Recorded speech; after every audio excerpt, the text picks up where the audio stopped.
Mga kapanyawan, anya na ang Hugyawan sa Set Panyawan. Tuluman ng maghahatag og impormasyon, mga giya ug mga dugang kasayuran alang mamahimo kitang himsog ug luwas sa mga balatian. Hugyawan sa Set Panyawan. Ug karon, anya na ang atong mga kapartners maayong panglawas, Sir Rick B ug Sir John, alang sa Hugyawan sa Set Panyawan. Hello mga kapanyawan sa kamayang adlaw kaninyong tanan ug welcome sa atong tulumanon Hugyawan sa Set Panyawan. Kauban na po ninyo ang atong partner sa health nga maghatag og mga impormasyon kay balo og kaalam and of course pagtabang nga mamahimo kitang luwas sa mga balatian. Sama sa nandan kauban gyapon nato ang ato ang partner si Sir John. Sir John, maayong adlaw di kanimo. Yes, maayong adlaw kanimo Sir Rick no. Sa tanan atong mga tipaminaw, kumusta kamo tanan?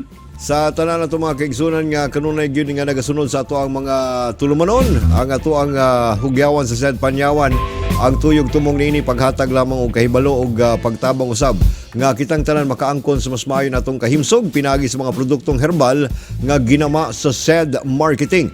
Ug Sir John, sa pagkakaron daghan kayong mga tinuhuan ang Pinoy nga makaingon ta nga medyo walay scientific basis ba o gamaton nila daghan kaayo ang mga myth no sa health sa mga Pilipino ug ato ning sugdan karon sa paghisgot kining mga myth no kanang mga sa sa Bisaya ng myth kana bang dili katuuhan o dili o mga tinuhuan sa ato ang mga kaigsoon labi na katong mga panahon pa nga ang mga Spaniards na ani diri sa Pilipinas ug para manghadlok buhat sila og mga butang para or mga istorya para ato ang sumbanan no. Siguro na mga lagmit ana mga siguro nahitabo lang coincidentally no by coincidence lang ba dili gud tinuod pero naay coincidental nga panghitabo pero hantod karon ginasunod lang gyapon nato no muni ato mga ginatawag nga mga tinuhuan. Ang Filipino culture mga igalag igsuon napamatud-an nga daghan man kitag mga traditional beliefs no ug mga health some nga mga pagtuo ug uban dili man harmful no harmless man pero ang uban po napoy kamatuoran pero napoy mga uban po nga ginatawag natong misleading ug kung ato na siyang tumanon or ato yung tagaan og pagtagad base na hinuon nga dili makaayo sa atong panglawas. So karong mga panahon na no atong paghisgutan kining mga common Filipino health myth nga ginaingon namo ni Sir John. Una ni Sir John ang atoang paghisgutan kaning matud pa nila bawal kuno maligo pag adunay hilanat no kay matud binagid sa mga batang gagmay no kanang medyo dili pagid kayo kanang mga siguro nagidad og 3, 4, 5 paghilantan gani matud pa nila dili gyud ang ayang kaliguan no or kanang sito kanan niya bason kay gahilanat kuno posible kuno masudlan og tubig ang lawas og ikadaot ni noon uban gani ni matud pa nila pneumonia-hon no basta mabasa. Sir John, tagay kuno tagamay nga pagpahibalo mahitungod aning ginaingon nila nga bawal maligo og nahihilanat. Sir John, go ahead. Yes. Kana Sir Rick no, usahay man gud di ba ang sa to bata ta no na nagihan nato ng mga istorya no sa katigulangan nga ang kung adunay hilanat ang bata no dili usa sa liguan o dili ba siya bason no. Apan sa scientific no nagasukwahi ang mga pagtuo o ang mga ebidensya tungod kay ang kining pagkaligo manggod Sir Rick no usahay makatabang ni siya dina sa pagbaba no sa imuhang kalintura no hilanat tungod kay ang atong lawas manggod normal man niya nga pag kuan sa lawas kaning buinit siya kung adunay infection no o inflammation din sa lawas. So ang fever no usa siya ka klase sa pamahagi sa lawas nga aron nga mapatayin niya ang kagaw nga hinungdan sa maong sakit. If musaka pag maayo ang hilanat sa usa ka tawo no importante nga ma-introduce nato ning pagpabugnaw sa lawas so like trapuhan nato siya og sa the maximum gani ato yung ginauhag na mga gidikanan nga liguan gyud ang bata no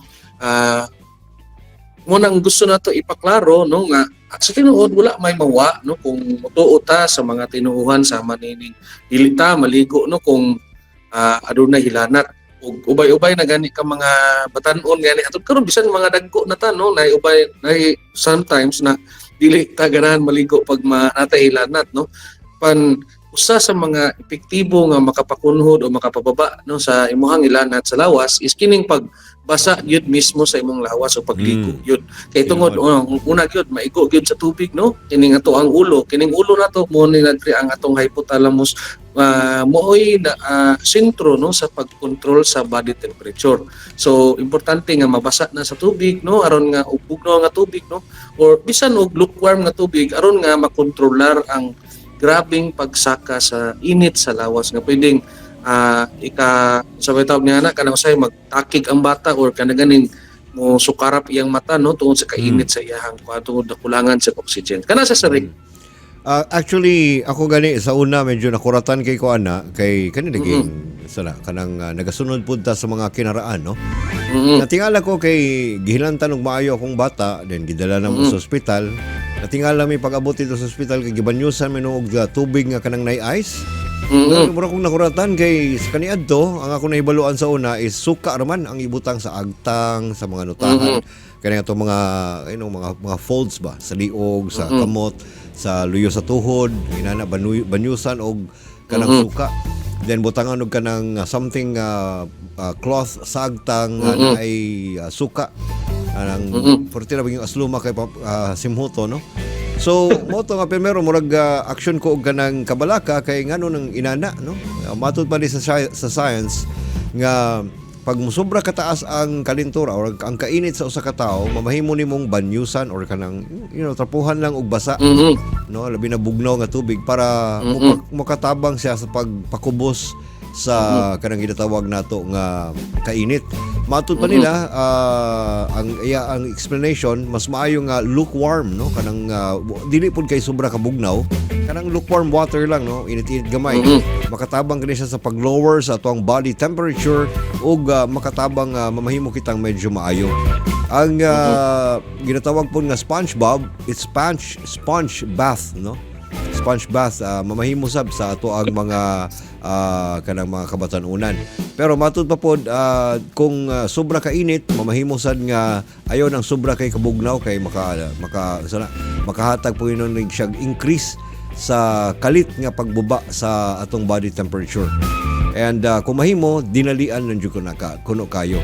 And then of course, kung pananglitan mo sa katao, hilantan, timani kanunay nga maayo pod nga paghuman natog pagbanwas no ayo nga pahiran sa ato ang said liniment oil ang bata. And of course, kung adult na, mamahimo pod nga paimnon og said Panyawan Plus Mangustin kay kaning atong said Panyawan Plus napamatud-an kini siya Sir John nga maayo kayo alang sa hilanat ug makatabang sa pagkontrolar sa ato ang temperatura nga dili pud mo sa labihan kataas nga mas makadaot nino nato. So inana ha, pag umanog banyo sa lukewarm water, maayo kayo nga haplasan sa said liniment oil, ang haplas nga adunay menthol salicylate camphor of menthol nga makatabang sa pagkontrolar sa kainit sa ato ang temperatura sa lawas.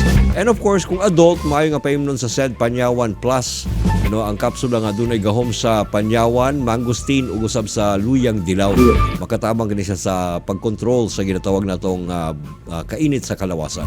Sir John, salamat sa kay gayonan nga nagkauban na pud kita ug nakakaton na pud kining ato mga kaubanan or kining ato mga listeners sa ato ang mga pagtulunan karong adlaw nga ginaisgutan nato. Sir John, go ahead. Salamat kay Sir Rick no sa another chance na po nga makahatag pa dugang kahibalo ug padayon pagyapon sila sa pagsubaybay natong programa. Sa ato mga kaigsunan nga kanunay nagasunod sa ato mga programa sa ato ang kahanginan o baka sa mga social medias sa ato mga social media accounts sa Facebook man o sa YouTube. Salamat kayo sa kanunay ninyong pasunod and of course hinauton ta nga kanunay kitang mamahimong himsog pinagi sa mga produktong herbal sa said marketing. nga makatabang gyud og dako sa atong kalawasan. Basta tatak SED Marketing, tatak kining magaling. Inyo nabati ang tulumanong hugyawan sa SED Panyawan. Tulumanong naghahatag og impormasyon, mga giya ug mga dugang kasayuran alang mahimo kitang himsog ug luwas sa mga balatian gamit ang mga produktong herbal sa SED Marketing. Ang SED Panyawan Plus Mangosteen, SED Panyawan with Garlic, SED Kogon Herbal Capsule, SED Liniment Oil, SED Panyawan Coffee Mix, ug ang mga sabon nga SED Celebrity Beauty Soap ug SED Celebrity Kojic Soap. Hugyawan sa SED Panyawan. At ang nilang gihapon kini nga tulumanon sa sulod nga higayon. Daghang salamat sa inyong paglantaw.